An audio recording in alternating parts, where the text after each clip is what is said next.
आज का हमारा टॉपिक है चंद्रमा। तो आइए वीडियो को स्टार्ट करते हैं और चंद्रमा के बारे में आज हम समझते हैं। चंद्रमा पृथ्वी का एकमात्र उपग्रह है। सौरमंडल के अन्य उपग्रहों की तुलना में यह आकार में काफ़ी बड़ा है। इसके व्यास की बात करेंगे तो इसका व्यास 3475 किलोमीटर है, जो कि पृथ्वी का मात्र 1/4 है। पृथ्वी से इसकी दूरी की बात करेंगे तो पृथ्वी से इसकी औसत दूरी 3,84,467 किलोमीटर है। इसकी गुरुत्वाकर्षण शक्ति पृथ्वी के 6ठे भाग के बराबर है और इसका घनत्व 3.3 है। चंद्रमा की गति की बात करेंगे तो चंद्रमा की गति मुख्य रूप से 3 प्रकार की ही है। पहला घूर्णन गति, दूसरा परिक्रमण गति, तीसरा सूर्य से संबंधित गति। घूर्णन गति में चंद्रमा अपने अक्ष पर 27 दिन 7 घंटे में अपना एक चक्कर पूरा करता है। परिक्रमण गति भी चंद्रमा 27 दिन 7 घंटे में पूरी करता है।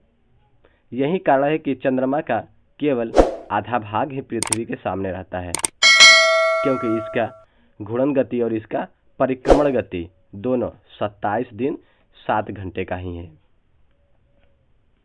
सूर्य से संबंधित गति में पृथ्वी सूर्य के चारों ओर परिक्रमा करते हुए आगे बढ़ जाती है, जिससे चंद्रमा पीछे रह जाता है। इसलिए चंद्रमा को पृथ्वी की एक परिक्रमा पूरी करने में 29.1/2 दिन यानी लगभग 29.5 दिन का समय लग जाता है। इस अवधि को चंद्रमास या लूनर मंथ कहते हैं। चंद्रमा पर वायुमंडल नहीं है। ठीक, चंद्रमा पर वायुमंडल नहीं पाया जाता है और चंद्रमा के पास अपना खुद का प्रकाश और ऊर्जा भी नहीं है। चंद्रमा को प्रकाश और ऊर्जा सूर्य से मिलता है।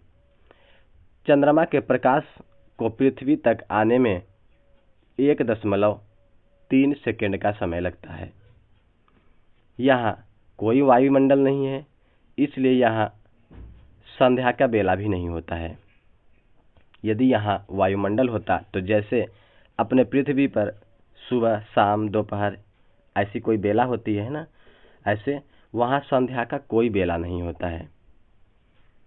यहाँ अपने पृथ्वी की बात करेंगे तो यहाँ सूर्य निकलता है तो हमें पता चलता है, ऐसा लगता है जैसे सूर्य निकल रहा है, धीरे धीरे निकलता है। लेकिन चंद्रमा पे ऐसा नहीं है।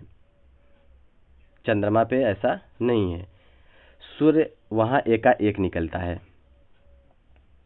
यहाँ तापमान की बात करेंगे तो दिन में चंद्रमा का तापमान 130 डिग्री सेल्सियस तक रहता है और रात्रि का तापमान यहाँ -180 डिग्री तक गिर जाता है।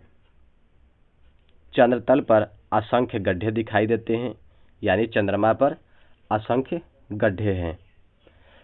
यह गड्ढे क्यों हैं?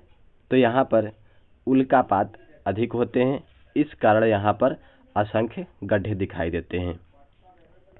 यहाँ पर समुद्र भी पाया जाता है, लेकिन यह समुद्र कैसा होता है? जलहीन होता है, यानी यहाँ पर जलहीन शुष्क समुद्र पाया जाता है। इस समुद्रों को मारिया कहते हैं। इसकी सीमाओं पर ऊंचे ऊंचे पर्वत और चोटियाँ पाई जाती हैं। ठीक, चंद्रमा के सीमाओं पर ऊंचे ऊंचे पर्वत और चोटियाँ पाई जाती हैं। चंद्रमा के दक्षिण ध्रुव के पास एक पहाड़ पाया जाता है जिसका नाम ल्यूनिज पहाड़ है। इस पहाड़ की ऊंचाई 10,660 मीटर है, अर्थात यह पहाड़ एवरेस्ट से भी अधिक ऊंचा है। 20 जुलाई 1969 में अमेरिकी यान अपोलो 11 ने चंद्रमा की धरती पर मानव को उतारकर अंतरिक्ष यात्रा में नया अध्याय जोड़ा।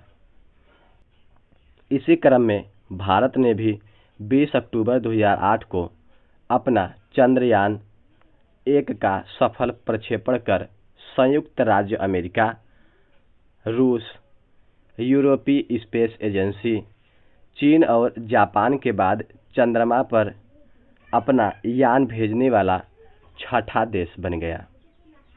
यानी चंद्रमा पर इससे पहले केवल अमेरिका, रूस, यूरोप, चीन, जापान ये लोग अपना सफल प्रक्षेपण किए थे यान भेजकर। इसी में भारत ने अपना 20 अक्टूबर 2008 को चंद्रयान 1 भेज करके सफल प्रक्षेपण अपना किया। विभिन्न देश द्वारा भेजे गए यानों से चंद्रमा के विषय में अनेक महत्वपूर्ण जानकारियां मिली हैं।